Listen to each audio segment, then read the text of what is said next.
entro a la segunda parte. ¿Cuáles son las oportunidades y amenazas que el teletrabajo y que la crisis y la pandemia han incentivado de manera exponencial en todo el mundo? Bueno, entonces, el teletrabajo significa un cambio importante en el proceso de trabajo, que yo les había dicho que es la variable más importante para entender las transformaciones del trabajo. La pandemia, de alguna manera, va a ser durante mucho tiempo objeto de investigación.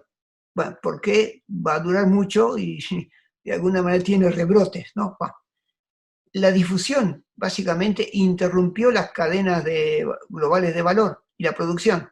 Es decir, que el coronavirus impactó primero en China, China dejó de producir básicamente muchos productos que eran lo que necesitaba la industria del mundo para poder armar, ensamblar, y básicamente el mundo entero entró en recesión, básicamente como consecuencia de un bichito que afectó primero a los chinos. Eso ya redujo el comercio mundial y va a acarrear esta crisis económica del cual solamente en algunos años vamos a comenzar a salir. De modo que preparémonos para esto que se viene. Pero después va a ocurrir eso después que haya una gran recesión y una fuerte caída del Producto Bruto y del comercio mundial. Estaba leyendo en la CEPAL hoy a la mañana que ya Estados Unidos este año la caída va a ser por lo menos del 5 o 7% de su Producto Bruto Interno. Y que el año que viene, si las cosas remontan de alguna manera, el crecimiento va a ser 2%. Es decir, que van a quedar 3% abajo del año 2019.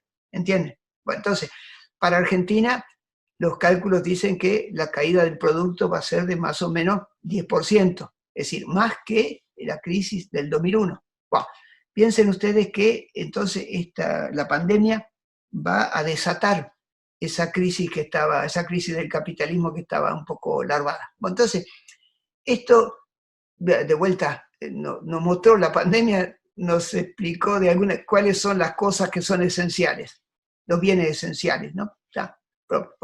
Y esto son las que permiten satisfacer las necesidades para la vida. Y también, digamos, aparece claro que hay otras necesidades que no son tan esenciales, vinculadas con el consumo ostentatorio, la sociedad de consumo, ¿no? Que de alguna manera en el capitalismo se estimula para que se cree la demanda y por lo tanto para que haya más producción y por lo tanto más tasa de ganancia. Entonces, ahora nos vamos a centrar en el teletrabajo, porque se desarrolla en la crisis y es una forma para no interrumpir la producción. Pero básicamente es algo que tiene una lógica, no es por azar que aparece el teletrabajo. Entonces, y que un árbol no nos esconda el bosque. Bueno, definiciones de alguna manera entonces, en el teletrabajo hay ganadores y perdedores, ¿no? Pues las empresas recurren, le llaman eufemísticamente el home office, y aceleraron los planes para incorporar nuevas tecnologías, para no interrumpir las actividades, y eso va a permitir mantener un porcentaje considerable de sus trabajadores que ahora operan a distancia. Estaba viendo en estadística, en Estados Unidos, en este momento, básicamente casi la mitad de los trabajadores en el sector servicios está trabajando a distancia. Y eso permite para los empresarios reducir los costos, ¿no? Que seamos conscientes de que por qué en el capitalismo se estimula el teletrabajo, para reducir los costos y tener más flexibilidad en la organización del trabajo. Permite reducir los costos fijos, los costos de alquileres, ya no se necesitan locales muy amplios, menos problemas de mantenimiento, porque muchos locales no van a estar utilizados, menos gasto en servicios de limpieza, correo postal, pero va a aumentar el e-comercio en las oficinas de correo. Fui el otro día a una oficina de correo, bueno, primero no hay correo aéreo, de modo que nadie puede mandar cartas al exterior, pero estaba la oficina llena de paquetes. Digo, ¿qué le pasó? No, que ahora hacemos e-commerce. La reducción de los costos variables. ¿Por qué? Porque se reduce la cantidad de personal, tanto directo como de supervisión. Si hacemos las cuentas, el teletrabajo permite reducir el personal, porque se logró una economía de tiempo. Aumentó la productividad, porque de hecho la duración de la jornada es un hecho y se hace por lo general sin pagar horas extras. Y debido a ese aislamiento físico, se redujo el tiempo destinado habitualmente para conversar amigablemente con los colegas. Por eso muchos empresarios prefieren el teletrabajo. El trabajo se intensificó y no siempre se pagan las horas extras. Disminuyeron las llegadas tardes, no tiene sentido, y también los días de licencia por enfermedad. El consumo de los servicios públicos que estaban a cargo de la empresa ahora quedaron a cargo de los trabajadores. Electricidad, luz, agua, calefacción. Se dan cuenta que es un negocio redondo el teletrabajo. Permite reducir los costos fijos y los costos variables.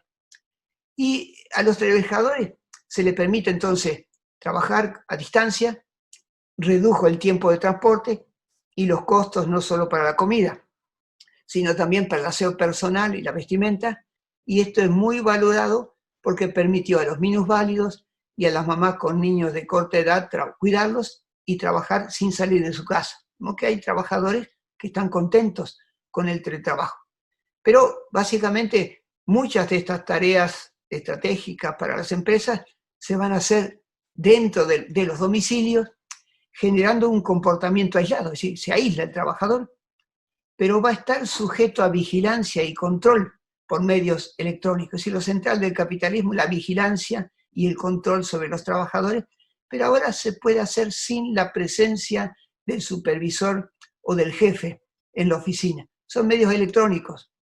Y en este momento los empresarios saben perfectamente cuántas cosas hace su teletrabajador y a veces le pueden poner un mecanismo electrónico de tipo Zoom o cosas por el estilo y se pueden dar instalando, le pueden decir que instale el Zoom y se van a dar cuenta cuándo están trabajando y cuándo no están trabajando. Entonces, el trabajo ahora es más intenso que antes y no cualquiera es aceptado como teletrabajador, porque básicamente estas tareas que tienen que realizarse en los domicilios, en un trabajo individual, va a estar sujeto a la vigilancia y el control por esos medios electrónicos. Y eso deja en inferioridad de condiciones al trabajador frente a los empleadores y debilita, seguro, la acción conjunta por parte de los sindicatos. De modo que cuando se instala el teletrabajo, los empresarios están pensando también que esa es una forma de debilitar la organización sindical. Y la prevención, de alguna manera, de los accidentes de trabajo que pueden ocurrir en las viviendas cuando se está trabajando, las ART no los cubren y es fuente de litigio. Digo, ¿cómo es que es un accidente de trabajo que estaba en la casa? Básicamente da lugar a litigio por todo el mundo, pero también de alguna manera genera un sufrimiento de tipo psíquico y mental, ¿no? Primero, las restricciones que tiene el trabajador en su margen de autonomía y de control. Es decir, que el que está teletrabajando no está totalmente libre y autónomo. Es decir, su margen de autonomía está reducido porque tiene que hacer algo en un tiempo dado y hay incertidumbre e inseguridad en cuanto a la continuidad de la relación salarial. A menudo, por lo menos mi experiencia, es que a varios teletrabajadores, digamos, había un momento difícil de la empresa, no sabía si iban a continuar o no, le sugirieron que pidiera un retiro voluntario y lo contrataban como monotributistas y autónomos, diciéndole que iban a ser empresarios, una empresa, yo sociedad anónima. Entonces, iban a ganar más porque iban a cobrar en función del rendimiento, pero esa empresa se quedó sin trabajadores con un contrato por tiempo indeterminado. Es decir, que es mucho más fácil cesar la relación salarial. Entonces, básicamente hay problemas pendientes. Es decir, ¿cuál es la responsabilidad de la empresa en cuanto a la provisión y mantenimiento de los dispositivos electrónicos? El PC, las impresoras. Muchos de los teletrabajadores que yo conozco trabajan en su PC y utilizan su impresora.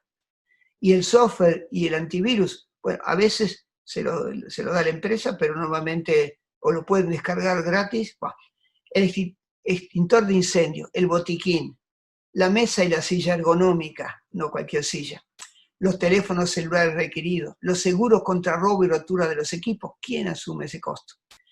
el pago del consumo de los servicios públicos utilizados. Básicamente queda en manos del trabajador. Y eventualmente el alquiler de una parte del local, porque el trabajador está aportando su domicilio, por el cual o es propietario pero tiene que mantenerlo, o lo está alquilando. Bueno, básicamente todo eso está todavía sin fijarse. Bueno, entonces, como todos los trabajadores no tienen la misma capacidad de resistencia y de adaptación, en la negociación colectiva habría que dejar de una manera explícita los derechos a la desconexión. Es decir, que se fija una jornada de trabajo, cuando se cumple la jornada de trabajo, el trabajador se desconecta para no tener que recibir más llamadas o tener que hacer otras tareas. Y por otra parte, habría que prever la reversión, es decir, la posibilidad de volver a trabajar en la oficina, en permanencia o periódicamente, porque el trabajador necesita esa relación con sus compañeros de trabajo. Entonces, para el teletrabajador es muy difícil controlar su tiempo de trabajo. Y los trabajadores se sienten presionados o superan voluntariamente la jornada máxima legal de trabajo, y cuando es necesario para cumplir los objetivos, tengo teletrabajadores en la familia, siguen trabajando de noche, en los fines de semana y en los feriados. Entonces aumenta la duración y la intensidad del trabajo, pero a menudo no se pagan esas horas extras, ni se respeta el tiempo, ni los días no laborables para permitir la recuperación de la fatiga. Bueno, vamos a la tercera.